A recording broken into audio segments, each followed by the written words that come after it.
maslaxo ayaa soo bandhigtay jaceylkeeda cusub ee sanadkan. Catooshare ayaa aad kaga gubtay arrintaas.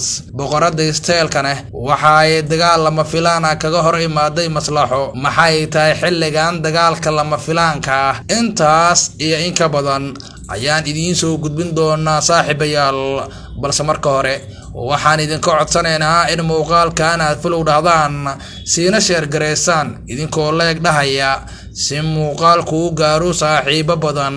Haddii aad nagala socotaan dhinaceena YouTube, waxaan idinku xushmeynaynaa in janaalka subscribe dhaataan oo gambaleelka furataan si aad u heshaan macluumaadyada aan halkan ku baahino.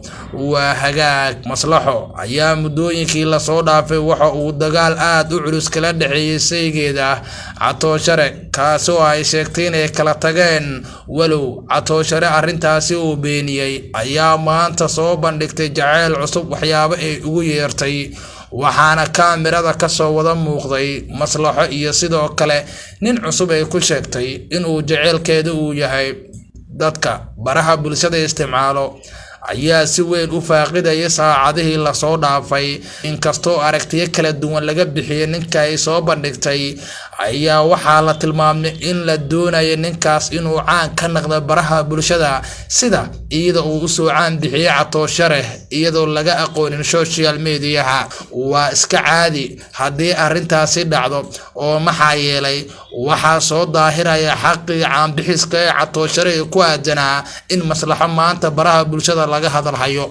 Si kastaba ha ahaatee, Catooshare ayaa isaga qudhiisa muuqaal kooban uu ku baahiyay bartiisa gaarka ah. Waxa uu ku shaaciyay in arrintaas ay tahay wax kama jiraan, maslaxana ay daneynayso in lacagta kaligeed ay la dhuumato. Wuxuuse wacad ku maray inuusan kaga hari doonin fal walba ay samayso, markasta ahina ay xaaskiisa tahay. Shakiyo badan ayaa ku gadaaman arrintan la xiriirta Catooshare in maslaxo weli ay tahay xaaskiisa, inkastoo iyadu ay ku andacoonayso in ogolaasho laga haysanin. Arrimahaas ayaan lagu fududaa karin, hase yeeshee waxay hore u raacisay in Catoosh marnaba aysan rabin. Dhinaca kale, boqorada isteelka oo caan ka ah baraha bulshada ayaa dagaal lama filaan ah waxa ay ku soo qaaday gabadha lagu magacaabo Maslaxo. Waxaa la arkay goor sii horeysay muuqaal u muuqday mid jawaab ay bixinaysa Maslaxo, kaas oo ay si weyn ugu weerartay boqorada isteelka.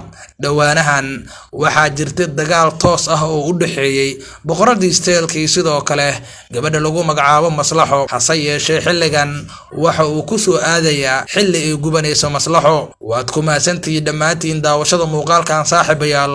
Noo share gareeya aragtidiina noogu reeba qaybta hoose ee commentiga.